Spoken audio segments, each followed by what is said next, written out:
Hello, everyone, and welcome to Mortgage Pro Talk. This is Deep Dive, where every week I dive deep with mortgage professionals and leaders discussing their journey to where they are now and what they've learned along the way. My name is Dan Cooley, and I'm excited to be joined today by John Lynn, who is a branch manager at Princeton Mortgage, currently licensed in D.C., Maryland, Virginia, Massachusetts, and Illinois. John, how you doing today? I'm doing great. How about yourself, Dan? I'm doing great. I'm so excited to have you on. I mean, full disclosure, John Lynn was one of my first buddies here at Princeton Mortgage. We hit it off pretty quickly, so yeah. I was excited to get you on. And I love the work that you do, Dan. Like seriously, you are such a vital part of the of the marketing team, and I really appreciate that. Thank you. That I did pay you to say that. Full disclosure. Before coming on. So John, tell me a little bit about where were you born and raised? I guess let's start there. I was born in Fairfax Hospital in Fairfax, Virginia. It's actually now called Inova Fairfax down here. And I was born about a month after my family moved from Pittsburgh. So a lot of people were like, why are you a Steelers fan? And I'm like, so there's a Juju jersey right back there. Nice. But that's kind of why I'm a Steelers fan. I was born here. And after I graduated high school, I went to college up in Boston, moved out to California for a few years. I was stationed out there. I was actually living in Mountain View for a couple of years before Google was there. That's where the headquarters are. Then when I got into the mortgage business, I moved to New Jersey, and then moved back here to the DC area in 2007. So you've been all over, and we won't touch on. We're talking on the 17th, 2022 of January. I don't know why I said the date very weird like that, but. We won't talk about the Steelers game last night. We'll just let it go and move on. No, so a couple of things to unpack there. I guess the one that jumped out at me first is you talk about being stationed out in California. So you did serve. Tell me a little bit about that, if you don't mind. I've got an unusual. I guess every recruiting story is somewhat unusual in there. Kind of like every loan, right? Every loan has different nuances. So I was. It was actually not after my first year of. It was not right after high school. It was after my first year in college. I didn't get an internship that I wanted, and I was like, "What am I going to do this summer?" And I saw a recruiting commercial, and it was like 2 weeks later, I was down in Paris Island. Oh my god! So you're a Marine, correct? Yes, sir. So not only did you decide instead of a summer internship to join the armed forces, but very specifically, the Marines, what is known. You know what I mean? It's like, yeah, I really want something to get my mind going this summer. I'm gonna join the Marines. What made you choose the Marines over other branches? You're gonna laugh about this story too. So I was actually the recruiting commercial that I saw was actually Army, and I went to the Army. And my thought was like, I'm going to join the Army, and I was like, I'm not going to join the Marine Corps. That's too hardcore for me. But I was all set to enlist in the Army, and one of my childhood friends, he was a couple years older than me. He had already enlisted, and he was a Marine. And this is where it gets funny. He brought a picture of the Army Class A uniform and a picture of him in his Marine Corps, dress blues, and he's like, okay. This is kind of your two options. You want this uniform, this uniform. I'm like, all right, I'm going to Paris Island. I'm not going to the Army. Could you imagine? I mean, there's so much there. The fact that, first of all, the Army ad worked, right? It got you. I'm going to go join the Army. And then your friend's like, dude, all right, you're walking into bars, you're meeting some people, you either dress like this or dress like this. And you're like, oh, definitely that one. I'm going to go. Yeah, I mean, when you're 18, that's what matters, right? Hey. Actually, you know what? It's funny. As you get older in the service, you start to say, okay, every branch is pretty awesome.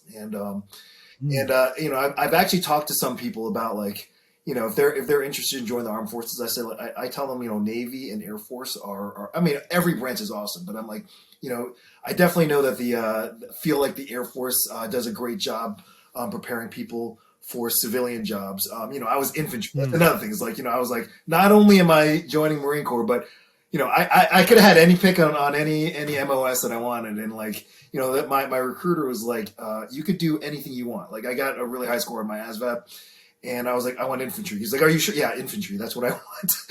so, and I love my experience, but I think about it sometimes. I'm like, well, if I was doing like, comm, or if I was doing intel, or something like that. And I have a little bit of an intel background as well. But if I did any of that stuff, like, and really dove in, that could have been, a career that I pursued afterwards.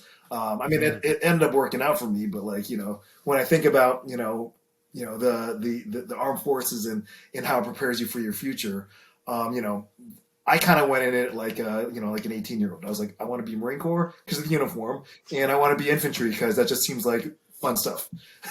I was gonna say like it's and this almost has nothing to do with armed forces. It's our culture. It's like, all right, you're 18. What do you want to be for the rest of your life? It's like,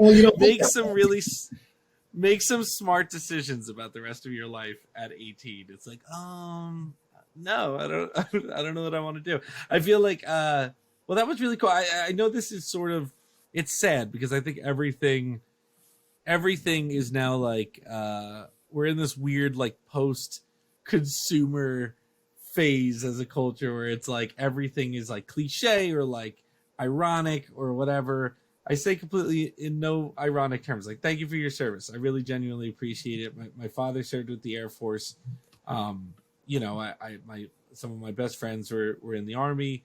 I have a lot of appreciation for you making like a choice, whatever the reasoning at the time as an 18-year-old.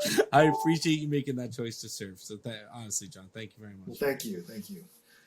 And so you were stationed out in California. Oh yeah, were you ever Camp Pendleton? Like, Camp Pendleton is like, right between LA and San Diego. It was beautiful out there. So like, out of all hard living out there, yeah.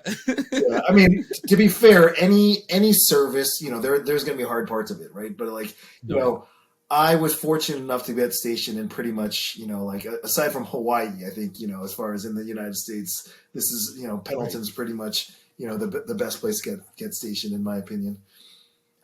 That's awesome. And were you ever deployed? I was actually, my unit was deployed overseas. One of the first units to go in from Afghanistan to Iraq. I was actually injured at the time, so I didn't deploy with them. But my unit had gone overseas and was part of that first invasion force into Iraq. So it's interesting because I know that like from a civilian standpoint, it's like you almost want to go, oh, good, but I also know enough to know that I'm sure you weren't feeling like, oh, this is a good thing. I mean, it's conflicted, definitely. Like, yeah, I think that's in an honest moment, most people aren't like, yeah, I'm super excited to put myself in harm's way. It's a choice that we made. So like, a lot of my buddies were like, you're very fortunate, and like they're genuine about it. Like, but you're conflicted on the inside. You're like, you want to be overseas with your friends, your buddies, your comrades, right? And like, so, but at the same time, you also feel very fortunate. Like, my parents were ecstatic, right.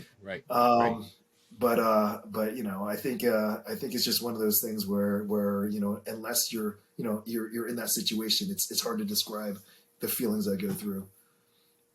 I think people, we have an interesting setup with our military, like, as a society, right? Because it's like people that choose to go and then everyone else is kind of shielded from it, right? Like and it's not always, obviously not their families, but I'm saying, like, it's like in World War II, right? Like, everyone knew someone overseas. Everyone, like, it touched every fabric of everyone's life, right? And now it's not like that. And so I think it's important. I think there's a takeaway there that's important to remember, that it's a complicated thing for soldiers, for Marines, for, you know, the being deployed or not being deployed, and why, and what does it mean, and your friends are over there, and so, you know, I don't know, I think it's important. I didn't plan for us to have this talk, maybe, but I think it's an important thing for people to think about. Like, I don't know that the average person thinks about that, right? So even when we were pulling out of Afghanistan, we don't have to broach that whole subject, but when we were, you know, some of these things affected our servicemen and women in a way that it is impossible for someone that didn't serve to understand. And so, like, your parents had every right to be happy that you weren't going to be part of an invasion force, right, in a foreign country. And yet, for people to, like, make it almost like, well, that's, like, good for you, you didn't go. It's like, no, dude, like, my friends are there. Like, I signed up for this. And so, I don't know. We don't have to, please feel free to expand upon that in any way you want or not. But I think it was worth at least pointing out instead of just moving on. Yeah, I mean, I'm happy to talk about my experience. You know, it's funny because, like, I think most veterans are still processing their time. Like, you know, I guess it would be with any person. You know, any experience in your life, you experience it, but you don't think about, you know, processing. I guess that's what counseling is for, right? Like, you know, counseling can be to process anything. So, you know, I'm glad we had this conversation because, like, you know, I don't really think about a lot of the stuff from my past, you know, real deeply. Yeah, you know, but yeah, I definitely will think a little bit more about it. I don't know if I'm happy you're spinning it that way. I also feel bad if you're like, yeah, thanks, dude. I came on for a mortgage podcast. And, I'm an open book. You can ask me anything, man. And I was, cut to us 4 hours later. I'm like, so how'd that make you feel? I'm just, you're like, you're on a couch or whatever. No, but so, you know, all right. So you end up in the Marines. How do you go from Marines to where you are now? Tell me the story of Marines looking good in a uniform, to you know, selling, originating loans. It was actually a kind of it was almost directly related. I got out of the Marine Corps, and at the time I was in the reserves when we got activated, and my unit was sent over to Iraq, and I was working at Lockheed Martin, and they had given all of the work that I was doing to, you know, they had dispersed it, so I came back and I, you know, didn't really have a whole lot of work, and, you know, I was sitting there for, you know, I remember sitting there. And I was like, you know, I just got back from getting activated. I was activated for, you know, almost 2 years.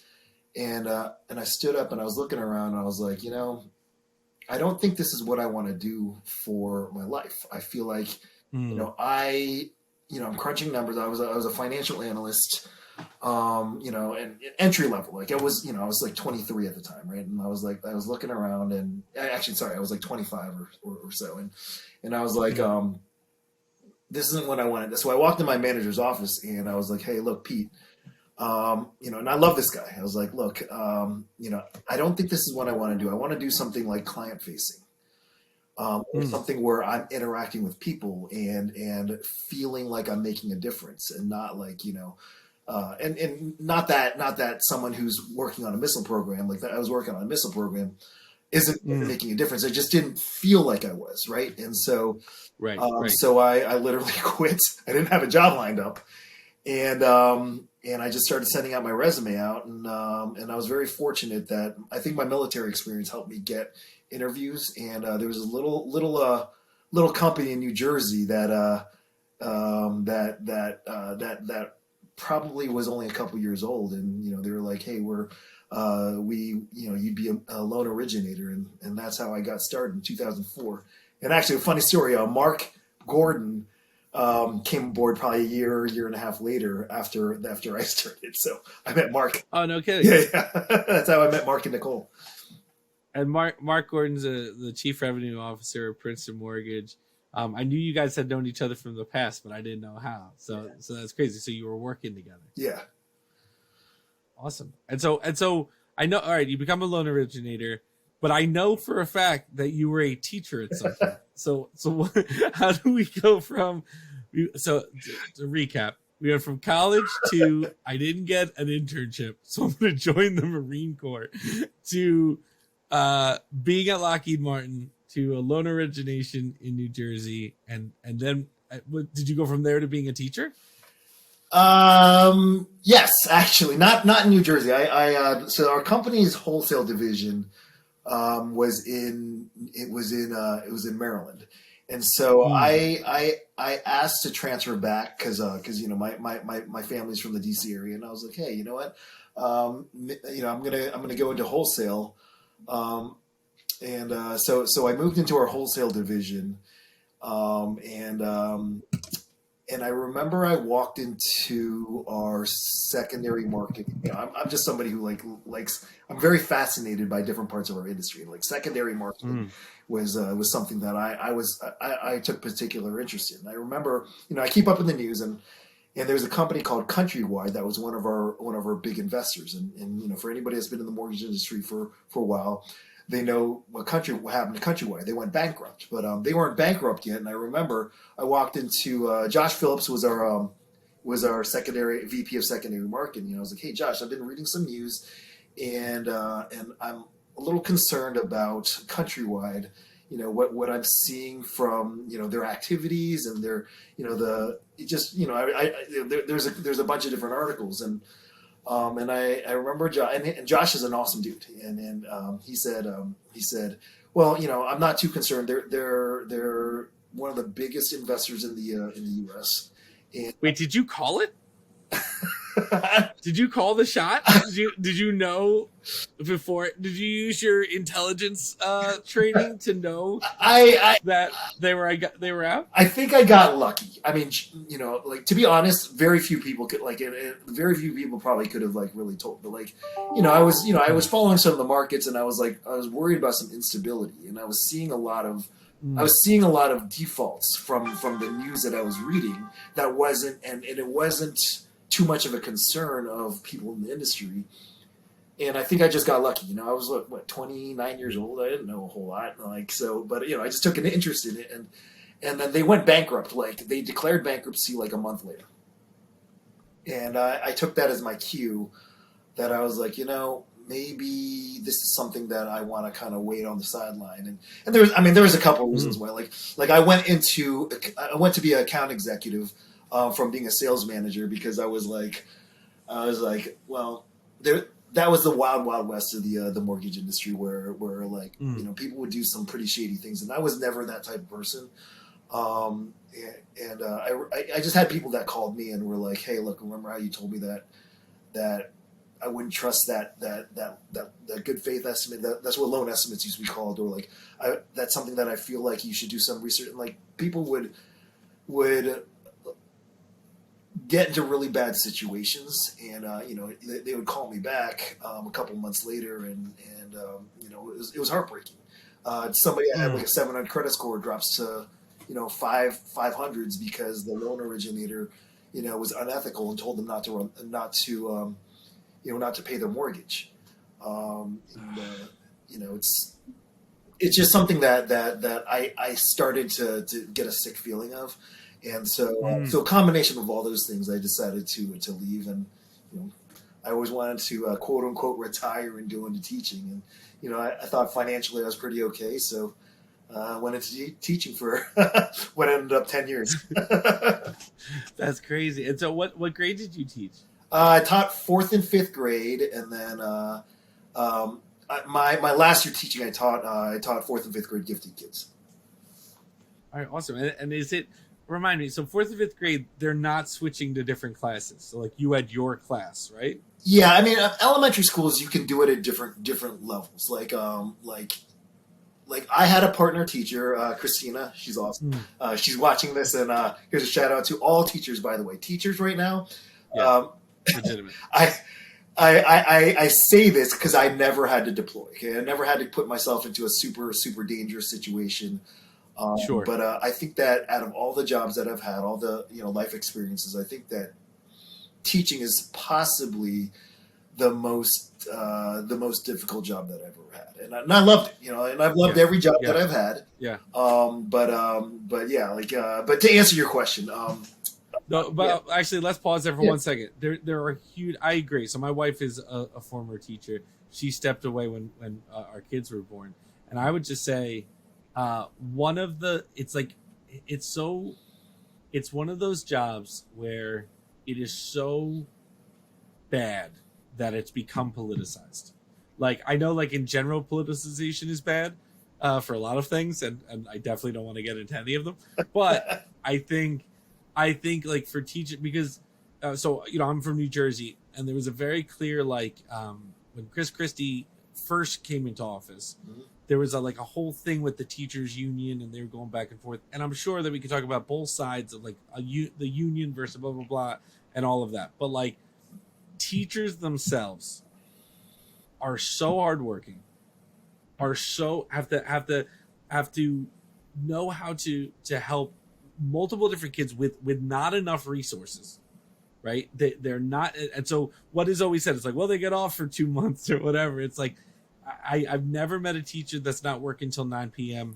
every night. Yeah. I've never met a teacher that doesn't spend their own money on the kids more than they're allotted or given from anywhere else. And they care. Like, teachers legitimately care so much about your kid. And so anyone hearing this that maybe has a little, that I don't know about these teachers, whatever, take the politics out of it. The human beings are like salt of the earth, like members of the community who love your kids. And regardless of how you feel about anything that's going on with COVID and everything else right now, they're just trying to get by and help these kids. So I feel very passionately about it, since you brought it up. Yeah, and my wife is still I met my wife as a teacher, so I mean, that's many great things came from my experiences there. But I agree with you 100%. Like unless you are married to a teacher, or unless you're related to a teacher and you talk to them, like, I think the thing that I got from a lot of people was like, oh, awesome, you get off at 3:00.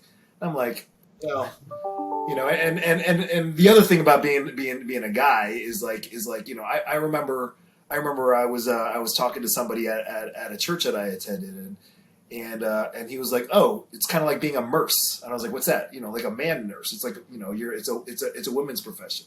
And I'm like, I don't really think about it.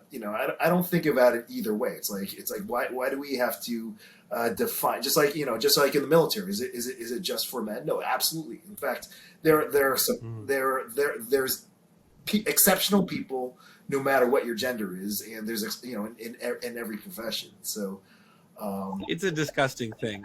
No disrespect to your friend or that. It's just one of those things where, again, we have certain things that need to be done, right? We need security, right? And we have the armed forces, and we're grateful for them. We need our kids raised to be the next generation of productive, good, hardworking, innovative, however you want to say it, adults. Yeah. And are there problems? Sure. Are there issues? Yeah, there are things that we can point out. But the people that choose to do those jobs, and jobs like that, there's many, like, they're making a choice, right? And they're making a choice to help people. And I get it. What stinks is we all had teachers we hated. And so I think when people start, if someone brings up the argument to you, like, oh, teachers, blah, blah, blah, you instantly think of like the worst teacher you ever had and go, yeah, they're lazy, they're this, that. It's like, no. I've never met a teacher that doesn't work till 9. I've never met a teacher that doesn't do work over the summers. I've never met a teacher like going in for personal development and things like that, or have to get a second job. Yeah. I've never. I think you said it perfectly. If you haven't been married to one, been like the son or daughter of one, like, if you don't know what you're talking about, you don't know what you're talking about, and I think that that's important. So great point, John. Thank you. This has been military teacher talk, and we are the only podcast about those two things specifically and nothing else. No, so all right. So you become a teacher. What led to you leaving? So interesting was so I've got a friend of mine who's actually, he's now a 2-time client. He was asking a question about mortgage. Like, I've always, I've always tried to stay up to date and stuff like that, because one of my thoughts was like, I don't want to say I was a rogue teacher, but like there are some times where I'm like, my attitude has been like, and I feel like most of my parents, administrators, fellow teachers, they thought I was an exceptional teacher. But some of my thoughts is like, hey, you know what? If I'm doing something that I feel is the right thing to do, and for some reason, because I was not part of the union for many years, and for some reason I lose my job, I want to be able to go back into my previous career because I really love. I'm a big nerd and I love mortgage lending, right? So I stayed current, but I knew that some of the guidelines had changed because, the disaster that was the post, that bubble. So I remember we were talking and I called Mark up because Mark and I had stayed in touch, and I was like, hey, just out of curiosity, I want to refer you this guy, but just out of curiosity, how much have the guideline changed? And one thing led to another, and like I was like, hey, you know what? I had actually just changed schools, and so because of my contract, I had to take a month without pay. So I was like, hey, I'm someone who plans for the future, right? So like I could do it, but I wanted to make up the income, and I was like, hey, what's the what does it look like as a loan originator? Like, is it possible to do it part time? Could I do something? Like, can I do a different role or something like that where I could, and Princeton just happened to be expanding, and one thing led to another, and next thing I knew, I was taking my my licensing test. Yeah, I got back, and the rest is history. The rest is history. So how long? So what you said you're a mortgage nerd. What about the mortgage industry like is exciting to you? Like, why does that speak to you? I think like I'm someone who enjoys like analyzing, making connections, and projecting. And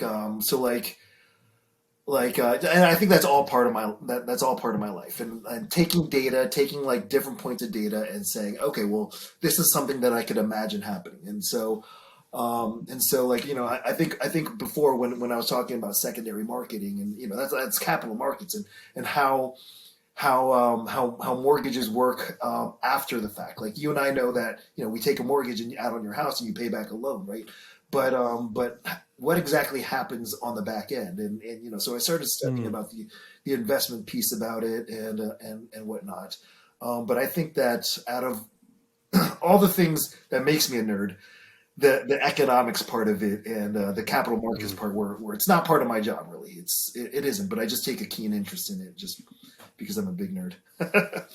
But well, first of all, a nerd is a positive word on this show. I believe, or I mean, I'm the host, so I've dictated that. I have made a decree. I think nerd is a good thing, and I saw someone define nerd once as just taking like an above, like an over interest in something specific, like and which I and it could be Star Wars, it could be like there are baseball nerds and football nerds, and I'm that too. They might not see and they might not see themselves as that, right? But it's like if you can sit there and tell me who won the 4th Super Bowl ever and by how many points and the conditions by which they won, you're a bit of a nerd. It's just not a typical nerd subject, right? And so I think that that's I know for a fact, just I've gotten a lot of use out of your immense knowledge, which I thank you for again now publicly. When I have a question, I would imagine that this interest plays a really big role in I'm sure it helps more than it's useless or whatever. You know what I mean? I think definitely as in your early days, ultimately being a loan originator, what it boils down to, I mean, it's sales, right? And it's very high level sales, but I think, if I talk to all of my partners, they want competency. And so a lot of times if you're new, you may not be viewed as competent. And I think that's one of the things, like I think about it, about like my past, 18 months. And I'm like, I grew fairly rapidly, and I think some of that, of course, has to do with luck. But I think my previous mortgage background definitely helped in just keeping up with it because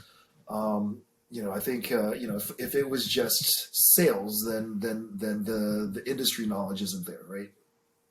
Mm. Yeah, I think it does help. I can absolutely see that. Let me change topics a little bit. And well, actually, no. Before I do, one last mortgage thing. What would you say? And we're not going to put you on the spot here too much. Like you don't have to be on the record or whatever. You can tell me to cut this. But I know it's like also up in the air. No one has a crystal ball. You're not an expert on anything. But we did just enter 2022 after like two of the hottest years maybe that will ever be. Like, right? I mean, frankly, like we may never go back to how hot it was. Maybe we will, but like it was that historic. I'm just trying to say. Right. And what do you think 2022 looks like? Your opinion, not financial advice. I think that the purchase market is still going to be quite hot. The data shows that there is a housing shortage. And interesting story. I had a client right now who initially wasn't interested in buying, but when she went to look at her rent, it was going to go up next year, and then she's like, "Well, what if I do a 2-year lease?" And then actually, a 2-year lease is going to be even higher per month than a 1-year lease, which is typically unusual. Usually, it's like the longer your lease, the lower it is. But that kind of goes to show that rental projections are going to go up. Well, why is rental projection going up? Because there's a clear housing shortage. So, natural supply and demand, I think that it dictates it's going to continue to prop up values. I think this is different than, 2010-ish time frame because everybody, the fixed rate mortgages were actually, at or lower interest rates than adjustable rate mortgages. So everybody got into a fixed rate mortgage. There's very little delinquency, and lending guidelines are a lot more strict than they were back then. So, I think people that might be thinking about selling, if and when rates go up, they're going to be like, well, it's silly for me to move, so I'm just going to save. So I don't think there's going to be an alleviation of the supply issue until builders catch up. So who knows how long that's going to be? I'm going to say a few years at least, but definitely not in 2022. I don't think. I again, not financial advice, and way more than me, but just the research I've done.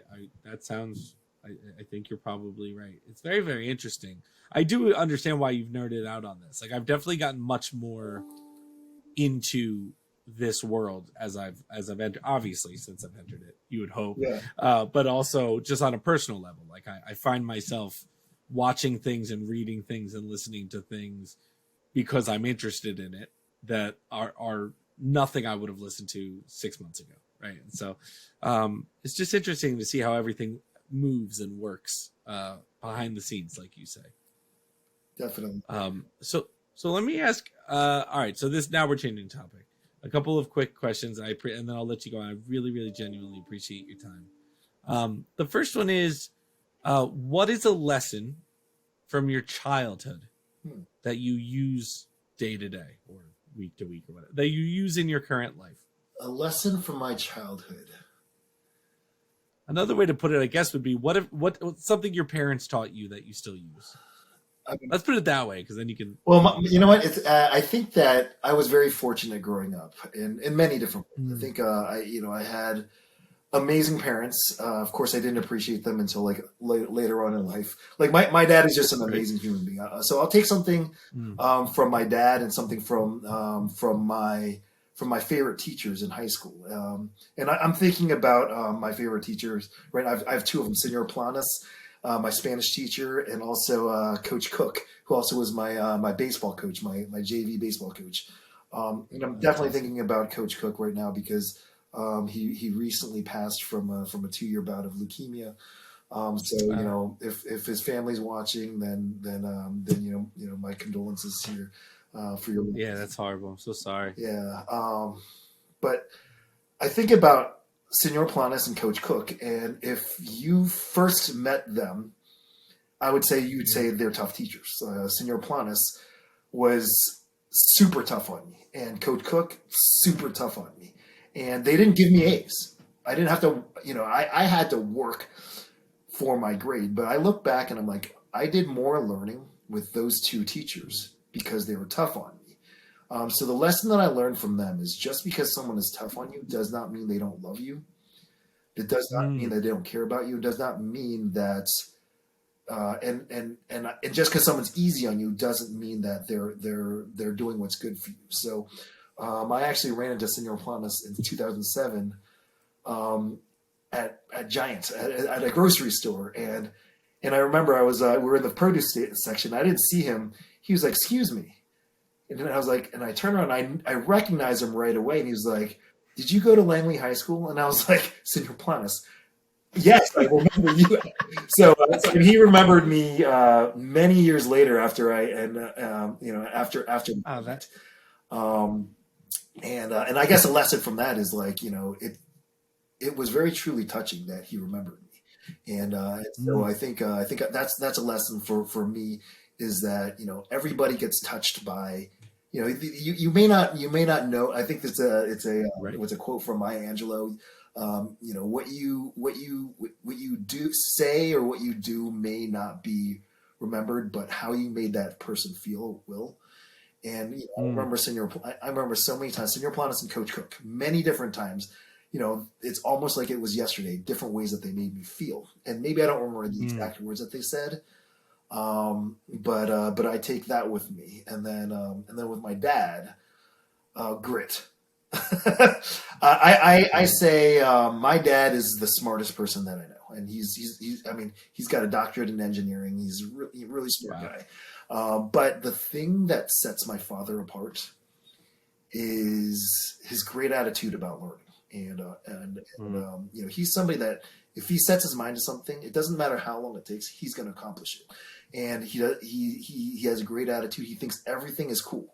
And some people laugh at, me or my dad or whatever, as far as like, that, everything to us is awesome. But I think that curiosity makes me want to learn different things. And that's kind of the way my dad is. Like, you could learn anything. You just have to put your mind to it.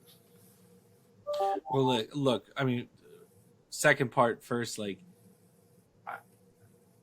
caveat. Obviously, I'm not talking about real huge things in life. I'm not talking about actual mental illness. I'm talking about any of the stuff with what I'm about to say. But a lot of times, it's a choice how you look at things. And choosing to find the good in things can cover up a lot for yourself. And what we also know is, just as humans, is there are things that I've been furious about. Furious. That I can't even remember why I was mad about now. Right? That aren't important. Or so nervous about some things. This is gonna ruin my life. And no, it wasn't. That was, you were being over dramatic, you were young. Or that was silly. And again, I'm not talking about serious things like, I lost my father. There are like serious things that happen where like there's not, what are you going to do? But I think the more you can get into a habit of looking on the positive side of things, the more you can strengthen that muscle of seeing things as awesome, looking for silver linings, those kind of things. All those things that your parents are bringing up to you that are annoying when you're a teenager. Yes. I think that it really is so valuable. There is so much wisdom there. And I would say too that, what you were saying about your coach and your Spanish teacher, first of all, have you considered there are kids out there that feel that way about you right now? Actually, you want to hear a fun story? I don't think you know this. I just hired somebody that starts next month. She was in my very first class. No, really? Yeah, that's crazy. An amazing human being. Like, I'm so excited for her to start. So that's crazy. Absolutely. I've actually kept up with her since she left 5th grade. That's awesome. No, that's awesome. And I think too that so I think that's another thing too, is that like teachers, you said you were so surprised he remembered you. Yesterday we were, my wife and I were at the store, and our cashier was like one of her old students, and she immediately recognized her, and meaning my wife. And the student was like, again, so like, oh my God, it's so great to see you. These are your kids. Like, oh, you have kids. Like, and yeah, teacher, again, just driving home one more time. Teachers rock. Teachers care. We should all take a step back and look at teachers. Give teachers a chance. So my last question to you is like, there's an 18-year-old standing in front of you who is looking to get some advice for you of like, are you there? Yeah, there. So you said you're though. So and I'm gonna guess you were gonna say my last question. It was, and I'll edit this. So I'm gonna take two on that. Okay. So my last question to you, John, is what there's an 18-year-old standing in front of you. They choose not to wear either uniform, or maybe they don't, or they're not sure. They want to look good, but whatever the case, they come to you and they say, it's one of your former students. Like, Mr. Lynn, do you have any advice? I'm about to they're 22. They just graduated college. I'm about to start my life in the workforce. Can you please just give me a piece of advice on like what I should not do with my life per se, but what's some advice you can give me that will help me be more successful? I think that I'm debating between two things. So the first one, I was like, take responsibility at every opportunity. So if there's a task to be done, take responsibility. If the outcome of the task, take responsibility, and not saying take credit, but people will really respect that you take ownership of things, and I guess that goes into the next one, which is attitude. If you've got a good attitude, then attitude, work ethic, taking responsibility, like those are things that go far beyond your intelligence or whatever it is. So like if that's the one thing that I would tell for any person entering the workforce is that's going to get you further than any other anything else. I totally agree. I think those are perfect answers. I think attitude and attitude just meaning be open and ready to go. Whatever, like, oh, we're doing this. Okay, I'm excited. I'm interested. I want to help. I want that type of those attitudes. I would say if I had to trace one thing that led me from leaving high school to the career I'm currently in, it's just like I try to bring that attitude to everything, and I always own up. Yeah, and you gotta own up. It's the right thing to do, And it's the right thing to do, and people respect it. The right people respect it. And if someone doesn't respect it, they might not be the best person for you to be learning from.